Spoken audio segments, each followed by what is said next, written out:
High, আজকে যেটা share করব সেটা হচ্ছে একটা হাই প্রোটিন ডায়েট রেসিপি।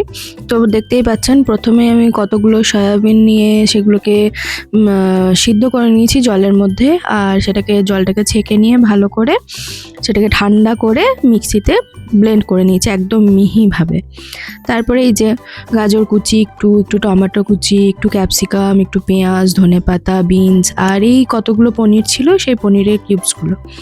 তো সোয়াবিনটা নিয়েছি, তারপরে সবজিগুলো সব যা যা ছিল সবগুলো নিয়েছি, তারপরে পনিরের কিউবসগুলো নিয়ে নিয়েছি, দিয়ে একসাথে মিক্সড করবো। এবার তার মধ্যে দেব একটু বেসন, পরিমাণ মতো নুন, তারপরে একটু অরিগানো, একটু চিলি ফ্লেক্স, একটু চাট মশলা, এই সব কিছু দিয়ে এটাকে খুব ভালো করে সুন্দর করে মাখিয়ে নেব।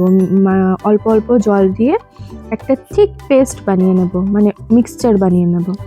এই রেসিপিটা মানে আপনারা যারা নিরামিষ খান, যারা মাছ মাংস ডিম খান না, বা যারা সপ্তাহে একদিন দুদিন নিরামিষ খান, আমি যেমন মঙ্গলবার দিন নিরামিষ খান, তাদের কিন্তু ক্ষেত্রে এই রেসিপিটা একদম পারফেক্ট। তারা কিন্তু এই লাঞ্চে বা ডিনারে কিন্তু স্কিপ করে এই রেসিপিটা খেতে পারে, কারণ এই রেসিপিটা যতটাই হেলদি আর ভরপুর প্রোটিন কিন্তু এই রেসিপিটার মধ্যে আছে।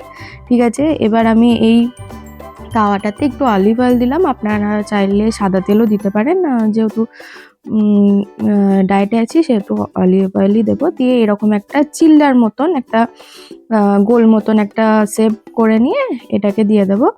এবার এটাকে হালকা, একদমই হালকা আঁচে এটাকে করতে দেবো, কারণ গিয়ে যদি বেশি আঁচে করি ওপরটা পুড়ে যাবে আর ভিতরে সবজিগুলো কাঁচা থেকে যাবে।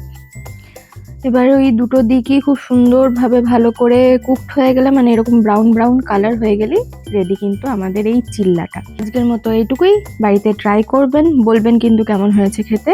টাটা।